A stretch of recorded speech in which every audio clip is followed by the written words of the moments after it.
ಎಲ್ಲರಿಗೂ ನಮಸ್ಕಾರ. ಮತ್ತೊಮ್ಮೆ ಅಪ್ಪು ಆ್ಯಂಡ್ ಪುಟ್ಟಗೋರಿ ವ್ಲಾಗ್ಸ್ಗೆ ಸುಸ್ವಾಗತ. Hi Anu. Hello, how are you? ಈ ವಿಡಿಯೋ ಬಂದು ಲೇಟಾಗಿ ಅಪ್ಲೋಡ್ ಮಾಡ್ತಾ ಇದ್ದೀನಿ, ಯಾಕೆಂದರೆ ಯುಗಾದಿ ಆದಮೇಲೆ ಹೊಸದಕ್ಕೂ ವಿಡಿಯೋ ಆಗಿರುತ್ತೆ. ಇದು ಯುಗಾದಿ ಅಂದರೆ ಸಿಹಿ ಅಡುಗೆ ಮಾಡಿ ಊಟ ಮಾಡೋದಿರುತ್ತೆ. ಅದ್ರ ನೆಕ್ಸ್ಟ್ ಡೇ ಖಾರ ಅಂದರೆ ನಾನ್ ವೆಜ್ ಏನಾದ್ರು ಅಡುಗೆ ಮಾಡಿಕೊಂಡು ಊಟ ಮಾಡೋದು ವಾಡಿಕೆ ಇರುತ್ತೆ. ಸೊ ನೆಕ್ಸ್ಟ್ ಡೇ ಬಂದು ಮಂಡೇ ಆಗಿರೋದ್ರಿಂದ ಮಂಡೇ ತುಂಬ ಜನ ನಾನ್ ವೆಜ್ ತಿನ್ನೋದಿಲ್ಲ. ಸೊ ಅದಕ್ಕೋಸ್ಕರ ಟ್ಯೂಸ್ಡೇ ಕೆಲವೊಬ್ರು ಮಾಡ್ಕೊತಾರೆ, ಇಲ್ಲ ಕೆಲವೊಬ್ರು ವೆಡ್ನಸ್ಡೇ ಮಾಡ್ಕೊತಾರೆ. ನಾವು ಟ್ಯೂಸ್ಡೇ ಮಾಡ್ಕೊಂಡಿದ್ವಿ. ನಮ್ಮ ಮನೆಯಲ್ಲಿ ನಾನ್ ವೆಜ್ ಮಾಡಿ ಆಲ್ಮೋಸ್ಟ್ 2-3 ವೀಕ್ಸ್ ಮೇಲೆ ಆಗೋಗಿತ್ತು. ನಮ್ಮ ಹಸ್ಬೆಂಡು ಮಟನು ತಿಂದು ತುಂಬ ದಿನ ಆಗೋಗಿದೆ, ಮಕ್ಕಳು ತಿನ್ನಲಿ ಅಂತ ಮಟನ್ನು ತೊಗೊಬಂದಿದ್ರು. ಅದ್ರ ಜೊತೆ ಸ್ವಲ್ಪ ಚಿಕನು ತೊಗೊಬಂದಿದ್ರು.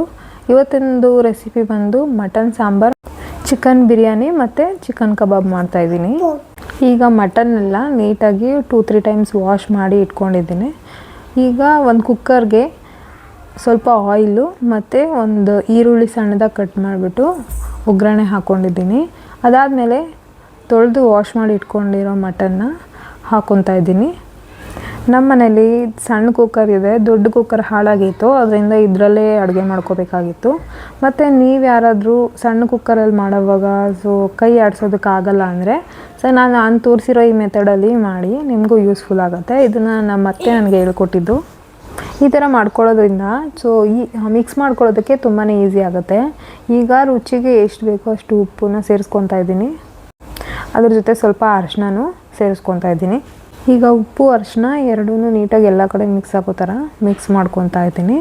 ಇದಾದಮೇಲೆ ಒಂದು ಲಿಡ್ ಕ್ಲೋಸ್ ಮಾಡಿ ಅದನ್ನು ಎಣ್ಣೆಲಿ ಮತ್ತು ಉಪ್ಪು ಹಿಡಿಯೋ ಥರ ಅದು ಎಣ್ಣೆ ಬಿಟ್ಕೊಳ್ಳುತ್ತೆ, ಅದೇ ಬೇಯೋದಕ್ಕೆ ಒಂದು ಲಿಡ್ ಕ್ಲೋಸ್ ಮಾಡಿ ಬಿಟ್ಬಿಡಬೇಕು.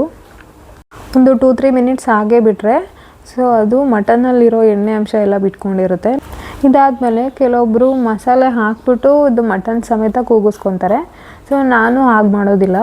ಸ್ವಲ್ಪ ನೀರು ಬೆರೆಸ್ಬಿಟ್ಟು ಅದನ್ನು 4-5 ವಿಷಲು ಕೂಗಿಸ್ಕೊಂಡ್ಬಿಡ್ತೀನಿ. ಇವಾಗ ಈ ಮಟನ್ ಬೇಯೋಷ್ಟರಲ್ಲಿ ನಾವು ಇದಕ್ಕೆ ಸಾಂಬಾರಿಗೆ ಬೇಕಾಗಿರೋ ಐಟಮ್ಸ್ ಎಲ್ಲ ರೆಡಿ ಮಾಡ್ಕೊತೀನಿ.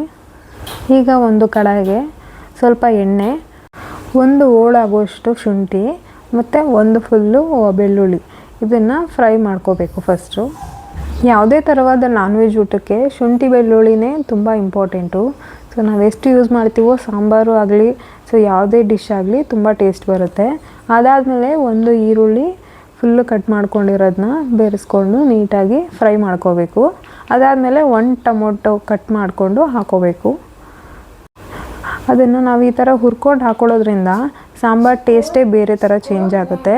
ಇವಾಗ ಸಣ್ಣದಾಗಿ ಹಚ್ಚಿಟ್ಕೊಂಡಿರೋ ಅರ್ಧ ಕಪ್ ಕಾಯಿನ ಸೇರಿಸ್ಕೊತಾ ಇದ್ದೀನಿ. ಅದಾದಮೇಲೆ 1 ಹಿಡಿಯಷ್ಟು ಕೊತ್ತಂಬರಿ ಸೊಪ್ಪನ್ನ ಹಾಕಿ ನೀಟಾಗಿ ಎಲ್ಲನೂ ಫ್ರೈ ಮಾಡ್ಕೊತಾ ಇದ್ದೀನಿ. ಹಸಿ ಮಸಾಲೆ ಹಾಕೋದಕ್ಕಿಂತ ಈ ಥರ ಫ್ರೈ ಮಾಡಿಕೊಂಡು ಹಾಕೋವಾಗ ತುಂಬಾ ಟೇಸ್ಟಾಗಿ ಬರುತ್ತೆ ಸಾಂಬಾರು. ಈಗ 1.5 ಕಪ್ಪಷ್ಟು ಕಡಲೆ ಮತ್ತು 1 ಸ್ಪೂನ್ನಷ್ಟು ಮನೇಲೇ ಮಾಡಿರೋದು ಮಟನ್ ಸಾಂಬಾರು ಪುಡಿ, ಇದನ್ನು ಸ್ಟವ್ ಆಫ್ ಮಾಡಿ ನೀಟಾಗಿ ಮಿಕ್ಸ್ ಮಾಡ್ಕೋಬೇಕು. ಇದನ್ನು ಹಾಕಿದ್ಮೇಲೆ ಸ್ಟವ್ ಆನಲ್ಲಿರಬಾರ್ದು, ಮತ್ತು ಯಾಕಂದರೆ ಇದು ಬಿಸಿನಲ್ಲೇ ಹೊಂದ್ಕೋಬೇಕು.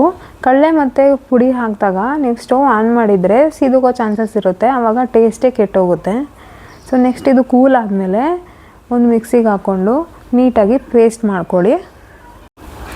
ಈಗ ಮಟನು ಸಹ ಬೆಂದಿದೆ. ಯಾವಾಗಲೂ ಅಲ್ಲಿ ಕುಕ್ಕರ್ ಓಪನ್ ಮಾಡೋವಾಗ ವಿಷಲ್ನ ತೆಗೆದುಬಿಟ್ಟು ಓಪನ್ ಮಾಡೋದು ಒಳ್ಳೆಯದು. ಯಾಕೆ ಪ್ರತಿಯೊಂದು ಹೇಳ್ತಾ ಇದ್ದೀನಿ ಅಂದರೆ ಅಡುಗೆ ಮಾಡೋಕ್ಕೆ ಬರದೇ ಇರೋರು ಯಾರಾದರೂ ಈ ವಿಡಿಯೋ ನೋಡ್ತಿದ್ರೆ ಅವ್ರಿಗೂ ಕಲ್ತ್ಕೊತಾರೆ. ಯಾಕಂದರೆ ನಾನು ಸ್ಟಾರ್ಟಿಂಗ್ ಅಡುಗೆ ಮಾಡೋವಾಗ ಯೂಟ್ಯೂಬ್ ನೋಡಿನೇ ಕಲ್ತಿದ್ದು. ತುಂಬ ಅಡುಗೆಗಳು ನಮ್ಮ ಅತ್ತೆಯಿಂದ ನಮ್ಮ ಅಮ್ಮಯಿಂದ ಕಲ್ತ್ಕೊಂಡಿದ್ದು, ಕೆಲವೊಂದು ಯೂಟ್ಯೂಬ್ ನೋಡಿನೇ ಕಲ್ತ್ಕೊಂಡಿದ್ದು. ಈಗ ಬೆಂದಿರೋ ಮಟನ್ನ ಒಂದು ಪಾತ್ರೆಗೆ ಶಿಫ್ಟ್ ಮಾಡಿಕೊಂಡು ಅದಾದಮೇಲೆ ರುಬ್ಕೊಂಡಿರೋ ಮಸಾಲೆನ ಇದಕ್ಕೆ ಬೆರೆಸ್ಕೊಂಡು ನಿಮಗೆ ಎಷ್ಟು ಕನ್ಸಿಸ್ಟೆನ್ಸಿ ಬೇಕೋ ಅಷ್ಟು ನೀರನ್ನ ನೀವು ಬೆರೆಸ್ಕೋಬೋದು. ನಮ್ಮ ಮನೇಲಿ ಮಟನ್ ಸಾಂಬಾರು ತುಂಬ ಗಟ್ಟಿ ಇದ್ದರೆ ಇಷ್ಟ ಆಗೋದಿಲ್ಲ. ನಿಮಗೆ ಯಾವ ಕನ್ಸಿಸ್ಟೆನ್ಸಿ ಬೇಕೋ ಆ ಪ್ರಕಾರ ನೀವು ನೀರನ್ನ ಬೆರೆಸ್ಕೋಬೋದು. ರುಬ್ಬಿರೋಂಥ ಜಾರ್ಗೆ ಸ್ವಲ್ಪ ನೀರು ಹಾಕ್ಬಿಟ್ಟು ಆ ಮಸಾಲೆನೂ ಇದಕ್ಕೆ ಸೇರಿಸ್ಕೋಬೇಕು. ಇದಾದಮೇಲೆ ಸ್ವಲ್ಪ ಚೆನ್ನಾಗಿ ಕುದಿಯೋದಕ್ಕೆ ಬಿಡಬೇಕು. ಈ ಹಂತದಲ್ಲಿ ಬೇಕಾದರೆ ನೀವು ಮತ್ತೊಮ್ಮೆ ಉಪ್ಪು ಸಹ ಸೇರಿಸ್ಕೋಬೋದು, ಯಾಕಂದರೆ ಮಟನ್ಗೆ ಆಲ್ರೆಡಿ ಉಪ್ಪು ಹಾಕಿರ್ತೀವಿ. ಸಾಂಬಾರು ಹಾಕಿದಾಗ ನಿಮಗೆ ಉಪ್ಪು ಸ್ವಲ್ಪ ಕಡಿಮೆ ಅನ್ನಿಸ್ಬೋದು. ಈ ಸಮಯದಲ್ಲಿ ನೀವು ಸ್ವಲ್ಪ ಉಪ್ಪನ್ನು ಸೇರಿಸ್ಕೊಂಡು ಕುದಿಸ್ಕೋಬೇಕು. ನಾನೀಗ ಅರ್ಧ ಕ್ಲೋಸ್ ಮಾಡಿದ್ದೀನಿ, ಯಾಕಂದರೆ ಈ ಸಾಂಬಾರು ಕುದಿಯೋ ಅಷ್ಟರಲ್ಲಿ ನಾನೀಗ ಬಿರಿಯಾನಿಗೂ ಸಹ ರೆಡಿ ಮಾಡ್ಕೊತಿದ್ದೆ. ಸೊ ಕುದಿಯೋದು ಗೊತ್ತಾಗಲಿ ಅಂತ ನಾನು ಈ ಥರ ಮಾಡ್ಕೊಂಡಿದ್ದೆ.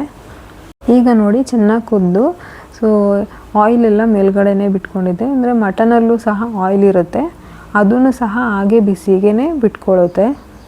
ನಾವು ಮಟನ್ ಸಾಂಬಾರಿಗೆ ಆಯಿಲ್ ಸ್ವಲ್ಪ ಕಡಿಮೆ ಬಳಸೋದೇ ಒಳ್ಳೆಯದು, ಯಾಕಂದರೆ ಅದರಲ್ಲೇ ಬೊಜ್ಜಿನ ಅಂಶ ಜಾಸ್ತಿನೇ ಇರುತ್ತೆ. ಈಗ ನೋಡಿ ಮಟನ್ ಸಾಂಬಾರು ಎಷ್ಟು ಚೆನ್ನಾಗಿ ಕಾಣಿಸ್ತಿದೆ ಅಲ್ಲ, ಸ್ಮೆಲ್ಲು ಅಷ್ಟೇ ಚೆನ್ನಾಗಿರುತ್ತೆ. ಯಾಕೆ ಅಂದರೆ ನಾವು ಹೊರಗಡೆ ತೊಗೊಂಡು ಬರೋ ಮಸಾಲೆ ಪ್ರಾಡಕ್ಟ್ನ ಯೂಸ್ ಮಾಡೋದಕ್ಕಿಂತ ಮನೇಲೇ ರೆಡಿ ಮಾಡೋ ಪ್ರಾಡಕ್ಟ್ ಆದರೆ ತುಂಬಾ ಟೇಸ್ಟು ಕೊಡುತ್ತೆ ಮತ್ತು ಘಮನೂ ಚೆನ್ನಾಗಿರುತ್ತೆ. ಈಗ ಮಟನ್ ಸಾಂಬಾರು ರೆಡಿಯಾಗಿದೆ. ನೆಕ್ಸ್ಟು ಚಿಕನ್ ಬಿರಿಯಾನಿಗೆ 1 ಅಡಿಯಷ್ಟು ಕೊತ್ತಂಬರಿ, 1 ಅಡಿಯಷ್ಟು ಪುದೀನ, 5 ರಿಂದ 6 ಹಸಿರು ಮೆಣಸಿನ್ಕಾಯಿ, ಪಲಾವ್ ಸಾಮಾನು ಅಂದರೆ ಪಲಾವ್ ಎಲೆ, ಸ್ವಲ್ಪ ಸೋಂಪು, ಕಸೂರಿ ಮೇಥಿ, 2 ಮರಾಠಿ ಮೊಗ್ಗು, ಸ್ವಲ್ಪ ಚಕ್ಕೆ ಲವಂಗ, ಮತ್ತು ಬೇಕಾಗಿರೋಷ್ಟು ಟೊಮೊಟೊ, ಈರುಳ್ಳಿ ಮತ್ತು ರುಬ್ಬಿಟ್ಕೊಂಡಿರೋ ಪೇಸ್ಟು, ಮತ್ತು ಶುಂಠಿ ಬೆಳ್ಳುಳ್ಳಿ ಪೇಸ್ಟು, ಮತ್ತು ಸ್ವಲ್ಪ ಅಚ್ಚ ಖಾರದ ಪುಡಿ. ಈಗ ಒಂದು ಕುಕ್ಕರ್ಗೆ 2 ಟೇಬಲ್ ಸ್ಪೂನ್ ಎಣ್ಣೆ, 2 ಟೇಬಲ್ ಸ್ಪೂನ್ ತುಪ್ಪ ಹಾಕ್ಕೊಂಡಿದ್ದೀನಿ. ಅದಾದಮೇಲೆ ಎತ್ತಿಟ್ಕೊಂಡಿರೋ ಪಲಾವ್ ಸಾಮಾನೆಲ್ಲ ಸೇರಿಸ್ಕೊತಾ ಇದ್ದೀನಿ. ಸ್ವಲ್ಪ ಬಾಡಿಸ್ಕೊಂಡು ಸ್ವಲ್ಪ ಫ್ರೈ ಆದಮೇಲೆ 1 ಈರುಳ್ಳಿ ಸಣ್ಣದಾಗಿ ಹಚ್ಚಿಟ್ಕೊಂಡಿರೋದನ್ನ ಹಾಕ್ಕೊತಾ ಇದ್ದೀನಿ. ಅದನ್ನು ಬಾಡಿಸ್ಕೊಂಡು ಅದು ಸ್ವಲ್ಪ ಗೋಲ್ಡನ್ ಕಲರಲ್ಲಿ ಆದಮೇಲೆ 2 ಸ್ಪೂನ್ ಆಗೋಷ್ಟು ಶುಂಠಿ ಬೆಳ್ಳುಳ್ಳಿ ಪೇಸ್ಟ್ನ ಹಾಕೊಂಡ್ಮೇಲೆ ಸ್ವಲ್ಪ ಸಿಮ್ಮಲ್ಲೇ ಫ್ರೈ ಮಾಡ್ಕೊಳ್ಳೋದು ಒಳ್ಳೆಯದು, ಯಾಕಂದರೆ ಸೀದೋಗುತ್ತೆ. ಅದಾದಮೇಲೆ 2 ಟೊಮೊಟೊನ ಕಟ್ ಮಾಡಿ ಇಟ್ಕೊಂಡಿರೋದನ್ನ ಸೇರಿಸ್ಕೊತಾ ಇದ್ದೀನಿ. ಮತ್ತು ಈಗ ಬಾಡಿಸ್ಕೋಬೇಕು. ನಾವು ಮಾಡ್ತಾ ಇರೋ ಅಡುಗೆ ಶುಂಠಿ ಬೆಳ್ಳುಳ್ಳಿ ಪೇಸ್ಟಿಂದನೇ ಹೈಲೈಟ್ ಆಗಿಬಿಡುತ್ತೆ. ಸೊ ಇದಾದಮೇಲೆ ರುಬ್ಬಿಟ್ಕೊಂಡಿರೋ ಪೇಸ್ಟ್ನೂ ಸೇರಿಸ್ಕೊತಾ ಇದ್ದೀವಿ. ಈಗ ಹಸಿ ವಾಸನೆ ಹೋಗೋವರೆಗೂ ಇದನ್ನು ಫ್ರೈ ಮಾಡ್ಕೋಬೇಕು. ಸೊ ಸ್ವಲ್ಪ ಸಿಮ್ಮಲ್ಲೇ ಬೇಯಕ್ಕೆ ಬಿಡಬೇಕು. ಒಂದು ಕಡೆ ಅಕ್ಕಿನೂ ಸಹ ವಾಶ್ ಮಾಡ್ಕೊತಾ ಇದ್ದೀನಿ. ಈಗ ತೊಳೆದಿಟ್ಕೊಂಡಿರೋ ಚಿಕನ್ನ ಬೆರೆಸ್ಕೊತಾ ಇದ್ದೀನಿ. ಚಿಕನ್ ವಾಶ್ ಮಾಡೋವಾಗ ಸ್ವಲ್ಪ ಉಪ್ಪು ಮತ್ತು ಅರಿಶಿನ ಹಾಕ್ಕೊಂಡು ವಾಶ್ ಮಾಡಿದ್ರೆ ನೀಟಾಗಿ ಕ್ಲೀನ್ ಆಗುತ್ತೆ. ಸೊ ಈಗ ಚಿಕನ್ ಹಾಕಿದ್ಮೇಲೆ ಈ ಹಂತದಲ್ಲೇ ಉಪ್ಪನ್ನು ಸಹ ಬೆರೆಸ್ಕೋಬೇಕು. ನೀಟಾಗಿ ಇವಾಗ ಬಾಡಿಸ್ಕೋಬೇಕು. ಖಾರಕ್ಕೆ ಹಸಿರು ಮೆಣಸಿನ್ಕಾಯಿ ಹಾಕ್ಕೊಂಡಿದ್ದೀವಿ, ಅಷ್ಟೇ ಖಾರ ಸಾಕು ಅನ್ನೋರು ಇದನ್ನು ಸ್ಕಿಪ್ ಮಾಡ್ಕೋಬೋದು. ನಾನು ಅರ್ಧ ಸ್ಪೂನ್ ಖಾರದ ಪುಡಿ ಹಾಕ್ಕೊಂಡಿದ್ದೀನಿ. ಇದನ್ನು ಸಹ ಮನೆಯಲ್ಲೇ ಮಾಡಿಟ್ಕೊಂಡಿರೋ ಖಾರದ ಪುಡಿ. ಈಗ ವಾಶ್ ಮಾಡಿ ಇಟ್ಕೊಂಡಿರೋ ಅಕ್ಕಿನೂ ಸಹ ಬೆರೆಸ್ಕೊಂಡಿದ್ದೀನಿ. ನಾನು ಇಲ್ಲಿ 2 ಲೋಟ ಆಗೋಷ್ಟು ಅಕ್ಕಿನ ಸೇರಿಸ್ಕೊಂಡಿದ್ದೀನಿ. 2 ಲೋಟ ಅಕ್ಕಿಗೆ ನಾನು 4 ಲೋಟ ನೀರನ್ನ ಬೆರೆಸ್ಕೊತಾ ಇದ್ದೀನಿ. ಒಂದು ಕಡೆ ನೀವು ಬೇಕಾದರೆ ಬಿಸಿನೀರನ್ನು ಕಾಯಿಸ್ಕೊಂಡು ಅಳತೆ ಪ್ರಕಾರನೂ ಹಾಕೋಬೋದು. ಸ್ವಲ್ಪ ಇದಕ್ಕೆ ಒಂದು ಅರ್ಧ ಕಪ್ನಷ್ಟು ಮೊಸರನ್ನು ಸಹ ಬೆರೆಸ್ಕೊಂಡಿದ್ದೀನಿ. ಈಗ ಇದನ್ನು ಚೆನ್ನಾಗಿ ಮಿಕ್ಸ್ ಮಾಡಿಕೊಂಡು ಕುದಿಯೋವಾಗ ಲಿಡ್ನ ಕ್ಲೋಸ್ ಮಾಡಬೇಕು.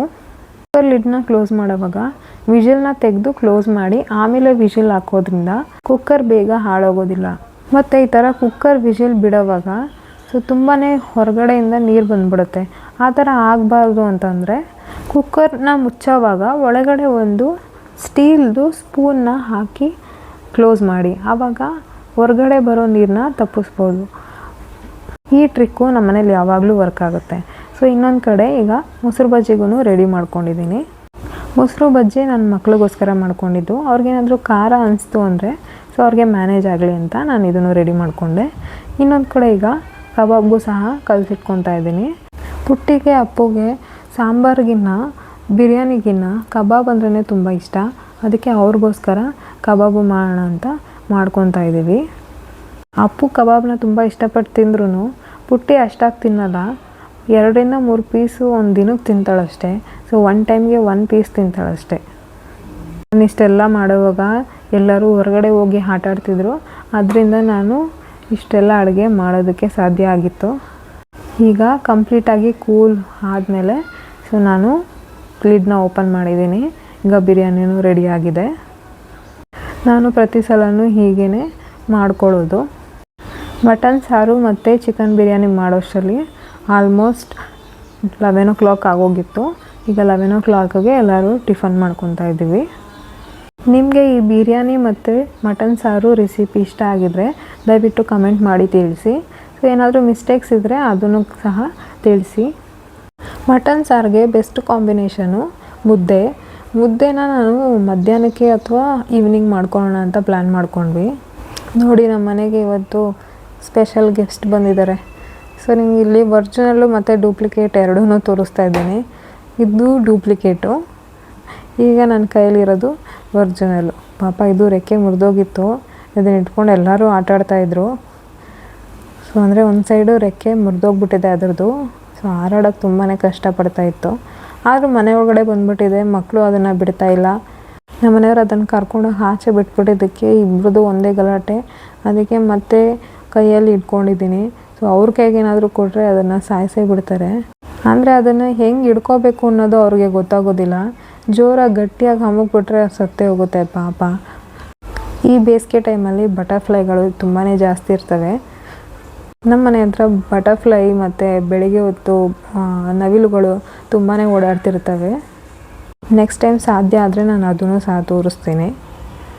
ಮಧ್ಯಾಹ್ನಕ್ಕೆ ನಾವು ಅದನ್ನೇ ಬಿರಿಯಾನಿನೇ ತಿನ್ಕೊಂಡಿದ್ವಿ. ಸೊ ಒಟ್ಟಿಗೆ ಈಗ ರಾತ್ರಿಗೆ ಮುದ್ದೆ ಮಾಡ್ಕೊತಾ ಇದ್ದೀನಿ. ಸೊ ಒಂದು ಕಡೆ ಕಬಾಬ್ಗೂ ಸಹ ಇದಕ್ಕೆ ಇಟ್ಕೊಂಡಿದ್ದೀನಿ. ಸೊ ನಾನು ಮುದ್ದೆ ಮಾಡೋವಾಗ 7 o'clock ಏನೋ ಆಗಿತ್ತು. ಸೊ ಮಾಡಿ ಇಟ್ಬಿಡೋಣ ಅಂತ ನಾನು ಮಾಡ್ತಾಯಿದ್ದೀನಿ. ಈಗ ಹಾಟ್ ಬಾಕ್ಸಿಗೆ ಹಾಕಿಟ್ಬಿಟ್ರೆ ಸ್ವಲ್ಪ ಬಿಸಿ ಇರುತ್ತಲ್ವ, ಅದಕ್ಕೇ ಹಾಟ್ ಬಾಕ್ಸಿಗೆ ಹಾಕೋವಾಗ ನಾನು ತೋರಿಸ್ದಾಗೇ ಒಂದು ಪ್ಲೇಟ್ ಕೆಳಗಡೆ ಹಾಕ್ಬಿಟ್ಟು ಅದ್ರ ಮೇಲೆ ಮುದ್ದೆ ಹಾಕೋದ್ರಿಂದ, ಇವಾಗ ಬಿಸಿ ಬಿಸಿ ಮುದ್ದೆ ಹಾಕಿದ್ರೆ ಸೊ ಕೆಳಗಡೆ ಎಲ್ಲ ನೀರಾಗಿ ಉಳ್ಕೊಂಬಿಡುತ್ತೆ. ಅದು ಚೆನ್ನಾಗಿ ಅನಿಸಲ್ಲ ತಿನ್ನೋದಕ್ಕೆ. ಸೊ ಒಂದು ಪ್ಲೇಟನ್ನ ಉಲ್ಟಾ ದಬಾಕ್ಬಿಟ್ಟು ಅದ್ರ ಮೇಲೆ ಮುದ್ದೆಗಳನ್ನ ಇಟ್ಕೊಂಡ್ರೆ ಸೊ ನೀರು ತಾಗೋದಿಲ್ಲ. ಏನೇ ನೀರಿದ್ರೂ ಬಿಸಿ ಹಬೆಗಾಗಿರೋ ನೀರೆಲ್ಲ ಇದ್ರೂ ಕೆಳಗಡೆನೇ ಉಳ್ಕೊಂಡಿರುತ್ತೆ. ಸೊ ಮುದ್ದೆನೂ ಸಹ ಬಿಸಿಯಾಗಿರುತ್ತೆ. ಈಗ ಒಂದು ಕಡೆ ಕಬಾಬನ್ನು ಬೇಯಿಸ್ಕೊತಾ ಇದ್ದೀನಿ. ಸೊ ನಾನು ಯಾಕೆ ಸೌಟಲ್ಲಿ ಹಾಕೊತಿದ್ದೀನಿ ಅಂದರೆ, ಬೆಳಿಗ್ಗೆ ಅಡುಗೆ ಮಾಡೋವಾಗ ಸ್ವಲ್ಪ ಕೈ ಸುಟ್ಕೊಂಡ್ಬಿಟ್ಟೆ. ಇದೆಲ್ಲ ಇದ್ದಿದ್ದಲ್ವ ಮಾಮೂಲಿ ಎಲ್ಲರ ಲೈಫಲ್ಲೂ. ಸೊ ಅದಕ್ಕೇ ಹಾಕೋದಕ್ಕೆ ಮತ್ತೆ ಏನಾದರೂ ಬಿಸಿ ಹಬೆ ಹೊಡೆದ್ರೆ ಸ್ವಲ್ಪ ಉರಿ ಸ್ಟಾರ್ಟ್ ಆಗ್ತಿತ್ತು. ಅದಕ್ಕೋಸ್ಕರ ಸೌಟಲ್ಲಿ ಮಾಡ್ಕೊತಿದ್ದೆ. ಸೊ ಯಾವಾಗಲೂ ಕೈಯಲ್ಲೇ ಮಾಡೋದು. ಸ್ವಲ್ಪ ಪ್ರಾಬ್ಲಮ್ ಇರೋದ್ರಿಂದ ನಾನು ಸೌಟಲ್ಲಿ ಹಾಕ್ತಾಯಿದ್ದೀನಿ ಅಷ್ಟೇ. ಮತ್ತು ನೀವೆಲ್ಲ ಯಾವ ರೀತಿ ಸ್ಥಳಕ್ಕನ್ನ ಎಂಜಾಯ್ ಮಾಡಿದ್ರಿ, ಯಾರ್ಯಾರು ನಾನ್ ವೆಜ್ ಮಾಡ್ಕೊಂಡಿದ್ರಿ, ಸೊ ನಿಮ್ಮ ಯುಗಾದಿ ಹಬ್ಬ ಹೇಗಾಯಿತು ಅಂತ ದಯವಿಟ್ಟು ಕಮೆಂಟ್ ಮಾಡಿ ತಿಳಿಸಿ. ನೋಡಿ ಇವಾಗ ಮಟನ್ ಸಾರಿಗೆ ಮುದ್ದೆ ಕಾಂಬಿನೇಷನ್ನೇ ಬೆಸ್ಟು. ಅದ್ರ ಮುಂದೆ ಯಾವುದೂ ಇಲ್ಲ. ಅದ್ರ ಜೊತೆ 1 ಸ್ಪೂನ್ ತುಪ್ಪ ಹಾಕ್ಕೊಂಡು ತಿಂದರೆ ಆ ಟೇಸ್ಟೇ ಬೇರೆ ಇರುತ್ತೆ. ಮಟನ್ ಸಾಂಬಾರಂತೂ ತುಂಬಾ ಚೆನ್ನಾಗಿತ್ತು. ಬಿರಿಯಾನಿನೂ ಅಷ್ಟೇ, ನನ್ನ ಮಗ ತುಂಬಾ ಚೆನ್ನಾಗಿತ್ತು ಅಂತ 2 ಟೈಮು ತಿಂದ. ಅವನು ಯಾವಾಗಲೂ ಒಂದೇ ಟೈಮ್ ತಿಂತಾಯಿದ್ದು, ಇವತ್ತು 2 ಟೈಮ್ ತಿಂದಿದ್ದಾನೆ. ನಿಮಗೆ ಮಟನ್ ಸಾಂಬಾರು ಮತ್ತು ಬಿರಿಯಾನಿ ರೆಸಿಪಿ ಇಷ್ಟ ಆಗಿದ್ದರೆ ದಯವಿಟ್ಟು ಕಮೆಂಟ್ ಮಾಡಿ. ಏನಾದರೂ ಮಿಸ್ಟೇಕ್ಸ್ ಇದ್ದರೆ ದಯವಿಟ್ಟು ತಿಳಿಸಿ. ನಾನು ಮತ್ತೊಮ್ಮೆ ಪದೇ ಕೇಳ್ಕೊತಾ ಇದ್ದೀನಿ. ಮತ್ತು ಇವಾಗಲಿಗೆ ಎಂಡ್ ಮಾಡ್ತಾಯಿದ್ದೀನಿ. ಈ ವಿಡಿಯೋ ನಿಮಗೆ ಇಷ್ಟ ಆಗಿದ್ದರೆ ಪ್ಲೀಸ್ ಒಂದು ಲೈಕ್ ಮಾಡಿ ಮತ್ತು ನಿಮ್ಮ ಫ್ಯಾಮಿಲಿ ಫ್ರೆಂಡ್ಸ್ಗೆ ಶೇರ್ ಮಾಡಿ. ಸೊ ಇನ್ನೂ ಯಾರ್ಯಾರು ಅಪ್ಪು ಆ್ಯಂಡ್ ಪುಟ್ಟಗೌರಿ ಬ್ಲಾಗ್ಸ್ಗೆ ಸಬ್ಸ್ಕ್ರೈಬ್ ಆಗಿಲ್ಲ, ದಯವಿಟ್ಟು ಸಬ್ಸ್ಕ್ರೈಬ್ ಮಾಡ್ಕೊಳ್ಳಿ. ಧನ್ಯವಾದ.